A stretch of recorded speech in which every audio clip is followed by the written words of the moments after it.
back with Wes Skillings. We've been talking about his book, Mosaic Pieces, Surviving the Dark Side of American Justice. And Wes, we're talking about the father of Kim Lee Hubbard. And then what happens? I mean, it had to be rough when you think of what he was doing and how he was fighting so hard for his son. So take us to that part of the story. What does Hubbard decide to do next? His father pretty much killed himself, obsessing on getting him a new trial and blah, blah, blah.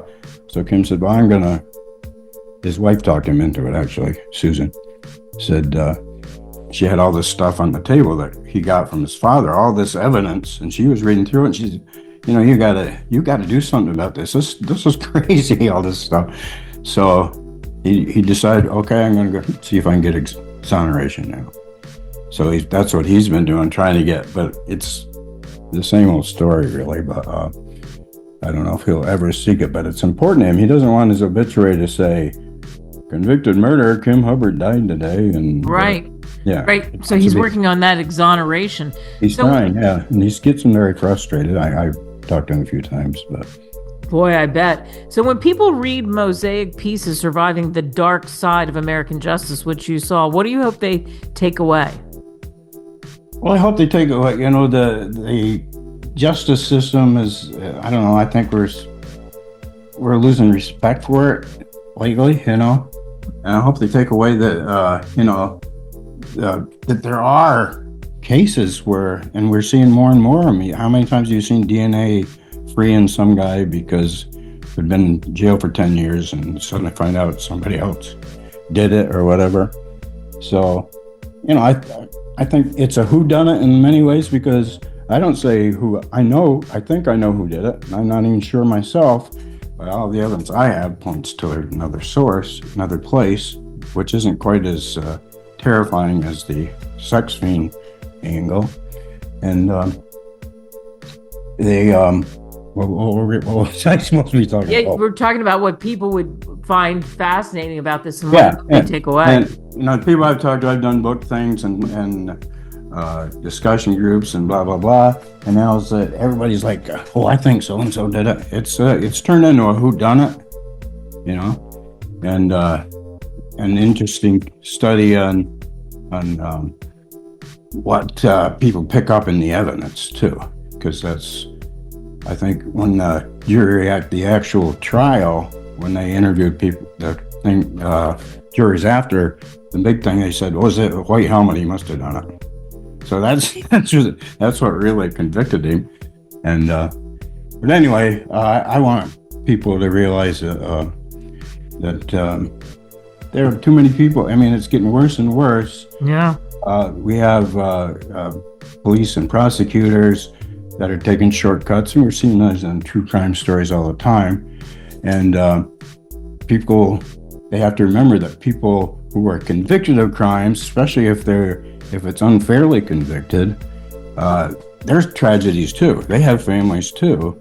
And if we look at the Hubbard family, just I think great people. I've spent a lot of time with them, and they're just, they're down to earth. They're blue collar type family, but have high values. They're honest, and I learned so much from how to be. I could never handle it like they did. Joe had a harder time. He was so obsessed by it that he hadn't been there. He had a nervous breakdown, and all the cops converged on him. So he was in what they call the way unit, which was the mental ward, for the time when they were interviewing Kim and his mom. So he felt so guilty about not being there that he just could not stop. And he found all the evidence, really. In fact, at the trial, he was the attorney's. He was the one who Fierro sent out to go get this. So he didn't see half the trial because he's out on missions from the attorney, so he wouldn't have to pay extra for a detective, I guess. I don't know. So he didn't pick up a lot of this till he started looking deeper and deeper. But it's a whodunit. People should, I think if somebody's wrongly prosecuted, it's more than, in a lot of these cases, the person turns out to actually done it was a family member or a spouse, and they prosecuted some guy who's been sitting in jail for 10 years because he was has some kind of record, whatever.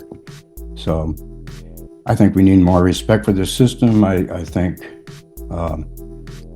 we have to realize that there are people on both sides, and it was a good story to tell. I mean, it's just a lot of ways to go with this thing. Different directions. You got what do you got? Hypnotism. You got body condition. You got we got into DNA because some guy came along and said he found DNA evidence or whatever, and just all these.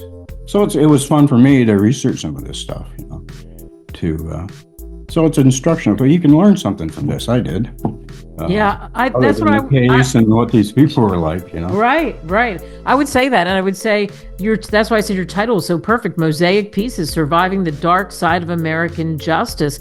And what does that all mean? And look at here you have today Kim Lee Hubbard trying to push for his exoneration because you're right, he doesn't want to end up with an obituary of that he was convicted of murder of this poor young girl, this 12-year-old Jennifer May Hill. Yeah.